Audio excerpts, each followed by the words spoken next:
قبر اندھا کنواں ہے، میت جاتے ہوئے ایک ہی فریاد کرتی ہے۔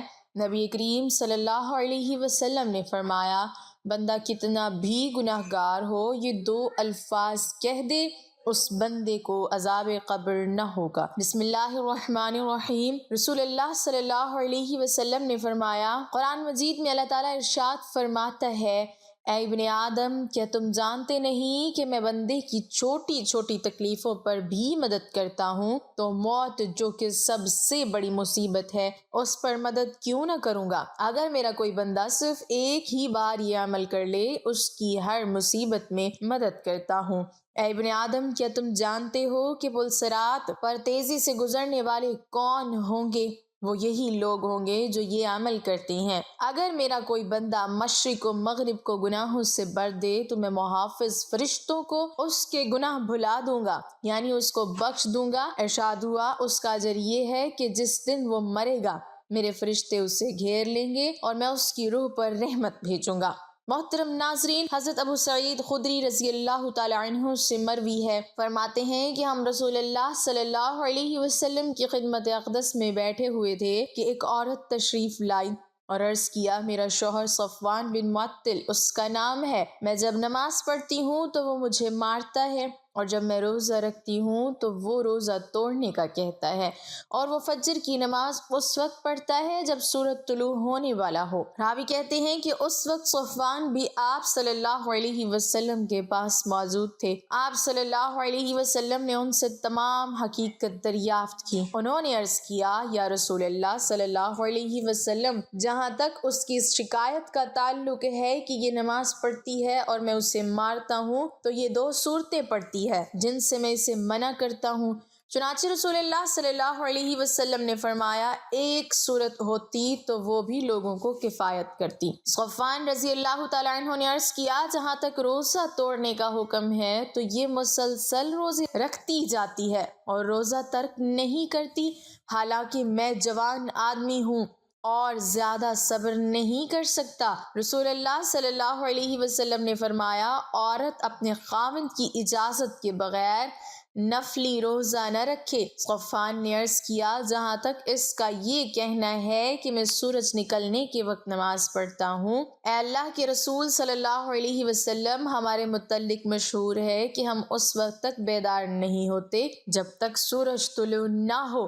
آپ صلی اللہ علیہ وسلم نے فرمایا، اے صفوان، جس وقت آنکھ کھلے نماز پڑھ لیا کرو۔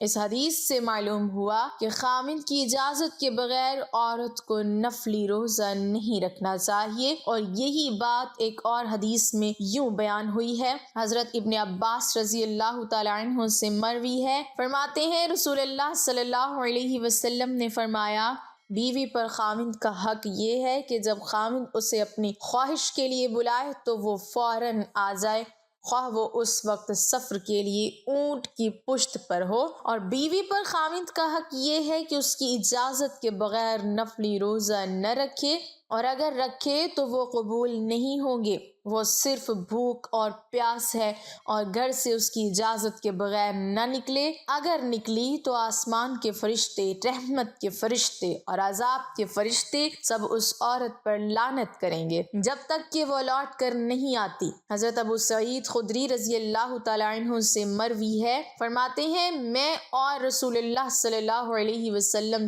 عید الاضحیٰ یا عید الفطر کے دن عیدگاہ جانے کے لیے نکلے تو راستے میں عورتیں ملی۔ آپ صلی اللہ علیہ وسلم نے فرمایا، اے عورتوں کی جماعت، خیرات کیا کرو، کیونکہ مجھے دکھایا گیا کہ دوزخ میں عورتوں کی تعداد زیادہ ہے۔ عورتوں نے عرض کیا، یا رسول اللہ صلی اللہ علیہ وسلم، اس کی کیا وجہ ہے؟ آپ صلی اللہ علیہ وسلم نے فرمایا، تم لعن طعن بہت کرتی ہو اور خاوند کی ناشکری کرتی ہو، اور میں نے ناقص دین اور ناقص عقل رکھنے والی کسی ہوشیار مرد کی عقل کو تم سے زیادہ ضائع کرتے کسی کو نہیں دیکھا۔ ان عورتوں نے عرض کیا، یا رسول اللہ صلی اللہ علیہ وسلم، ہمارے دین اور عقل میں کیا نقصان ہے؟ آپ صلی اللہ علیہ وسلم نے فرمایا، دیکھو، عورت کی گواہی مرد کی گواہی گواہی کے نصف ہے یا نہیں؟ وہ عورت بولی بے شک آپ صلی اللہ علیہ وسلم نے فرمایا بس یہی ان کی عقل کا نقصان ہے، اور جب عورت کو حیض آتا ہے تو وہ نماز نہیں پڑھتی اور نہ ہی روزہ رکھتی ہے۔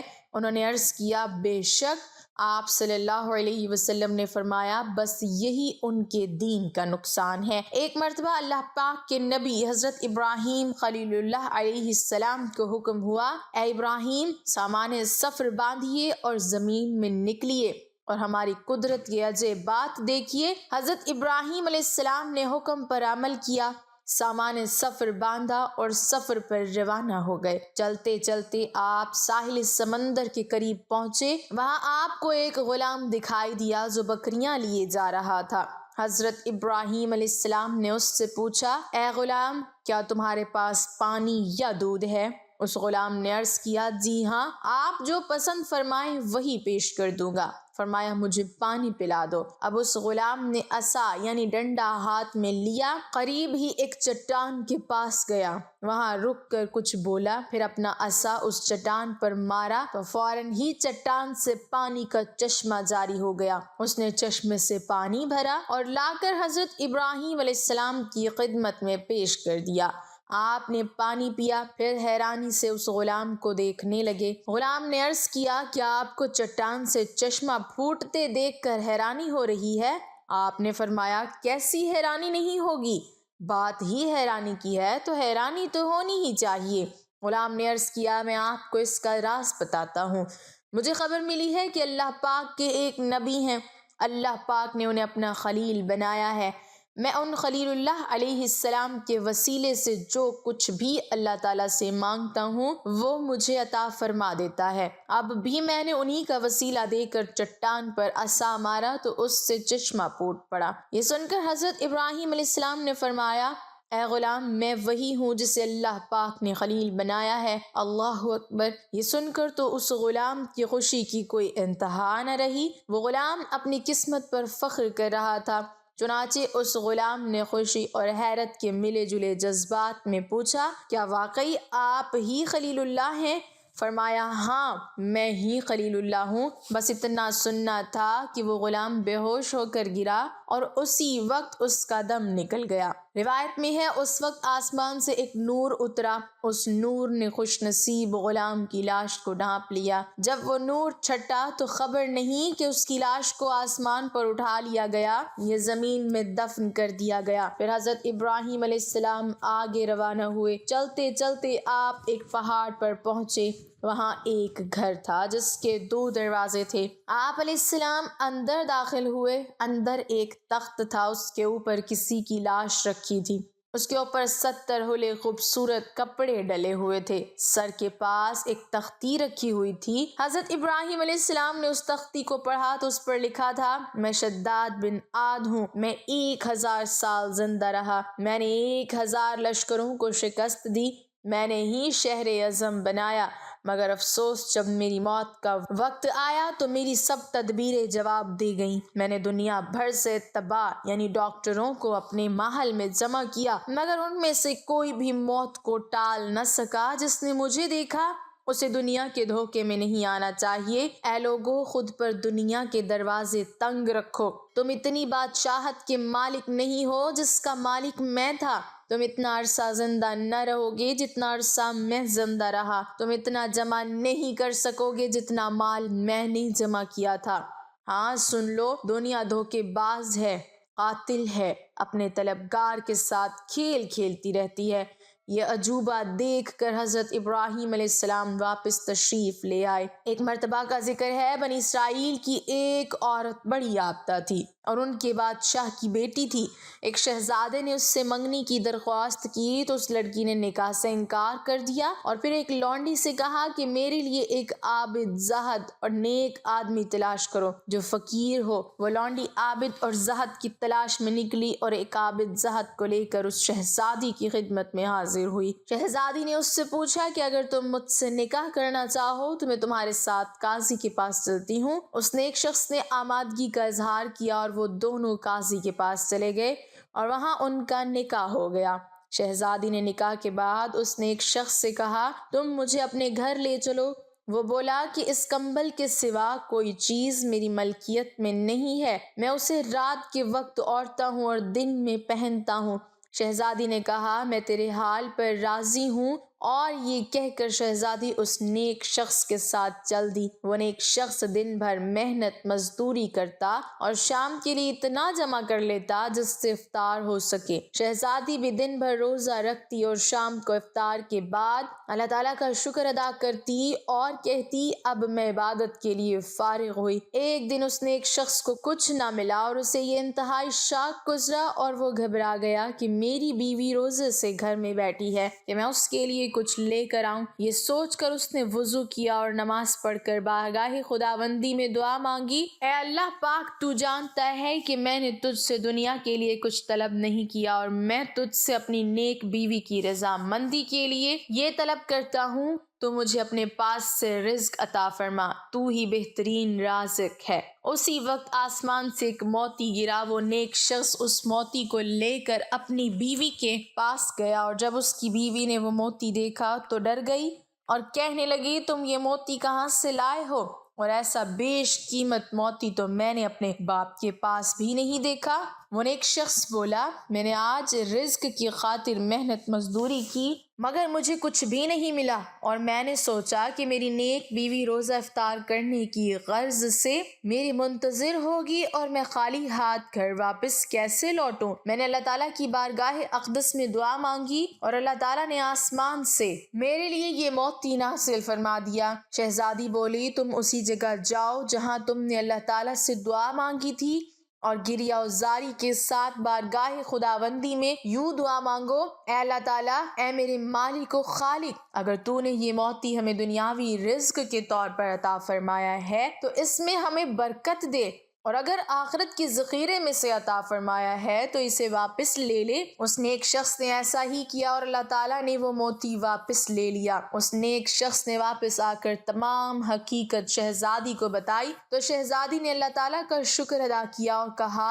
اے اللہ تو بڑا رحیم اور کریم ہے۔ حضرت عبداللہ ابن عباس رضی اللہ تعالیٰ عنہ فرماتے ہیں حضور نبی کریم صلی اللہ علیہ وسلم نے فرمایا میری امت کی عورتوں میں سب سے افضل ترین عورت وہ ہے جو اپنے شوہر کے ساتھ حسن سلوک سے پیش آئے اور اپنے شوہر کی خواہش کے مطابق فرما برداری کرتی رہے، اور ان کی ہونے والی اولادیں اللہ کے سائے میں ہوں گی ماں سوائے ان کاموں کے جو گناہ کے کام ہیں، اور ایسی عورت کو رات اور دن میں ایسے 1000 شہیدوں کا ثواب ملتا ہے جو اللہ تعالیٰ کی راہ میں صبر کے ساتھ شہید ہوتے ہیں اور اس کے اجر کی توقع اللہ تعالیٰ سے رکھتے ہیں۔ حضرت سیدنا عبد الصمد بن موکل فرماتے ہیں حضرت وہب بن منبع نے فرمایا ہاں میں نے زبور شریف کی آخری 30 سطروں میں پڑھا، اور قرآن مجید میں اللہ عز و جل نے ارشاد فرمایا ہے اے داؤد مجھ سے سنو اور میں حق کہتا ہوں، جو مجھے اس حال میں ملے گا کہ مجھ سے محبت کرتا ہوگا تو میں اسے اپنی جنت میں داخل کروں گا۔ اے داؤد مجھ سے سنو اور میں حق کہتا ہوں، جو مجھے اس حال میں ملے گا کہ میرے عذاب سے خوف رکھتا ہوگا تو میں اسے عذاب نہ دوں گا۔ اے داؤد مجھ سے سنو اور میں حق کہتا ہوں، جو مجھ سے اس حال میں ملے گا کہ اپنے گناہوں کی وجہ سے مجھ سے حیا کرتا ہوگا تو میں محافظ فرشتوں کو اس کے گناہ بھلا دوں گا، یعنی اس کو بخش دوں گا۔ اے داؤد مجھ سے سنو اور میں حق کہتا ہوں، اگر میرا کوئی بندہ مشرق و مغرب کو گناہوں سے بھر دے اور پھر بکری کے دودھ دوہنے کی مقدار جتنا ہی شرمندہ ہو جائے اور مجھ سے ایک ہی بار مغفرت طلب کرے اور اس کے دل میں بھی یہی ہو کہ وہ دوبارہ گناہ نہ کرے گا، تو میں آسمان سے زمین پر گرنے والے بارش کے قطرے سے بھی زیادہ جلدی اس کے گناہ مٹا دیتا ہوں۔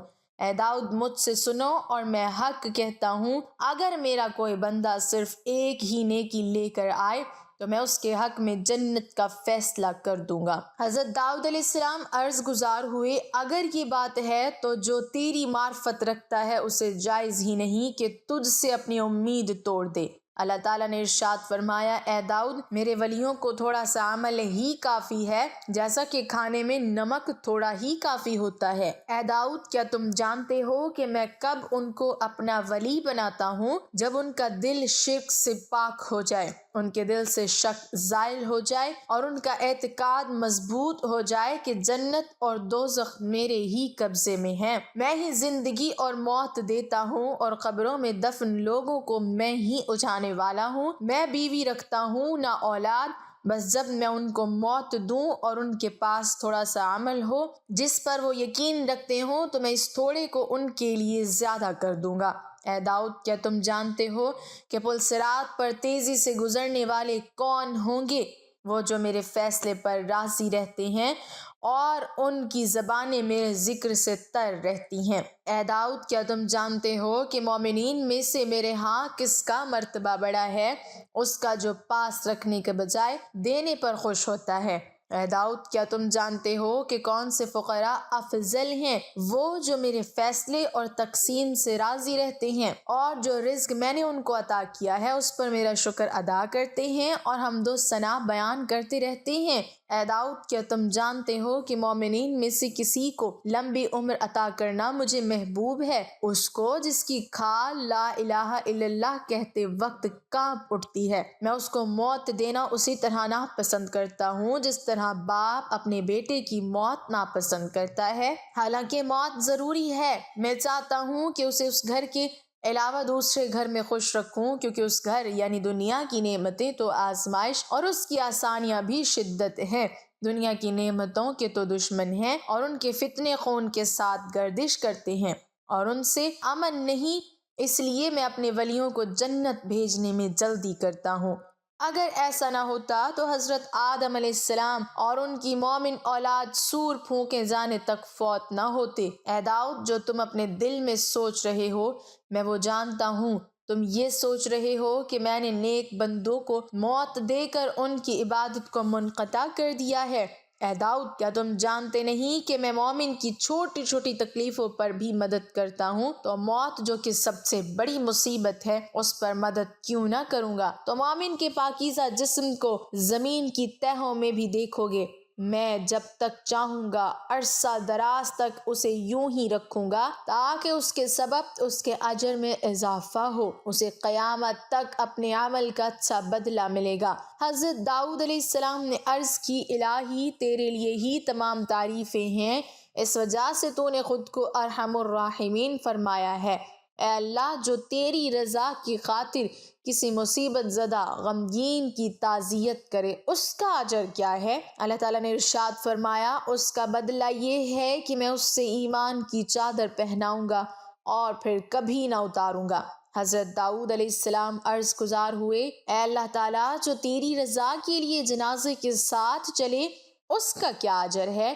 ارشاد ہوا، اس کا اجر یہ ہے کہ جس دن وہ مرے گا میرے فرشتے اسے گھیر لیں گے اور میں اس کی روح پر رحمت بھیجوں گا۔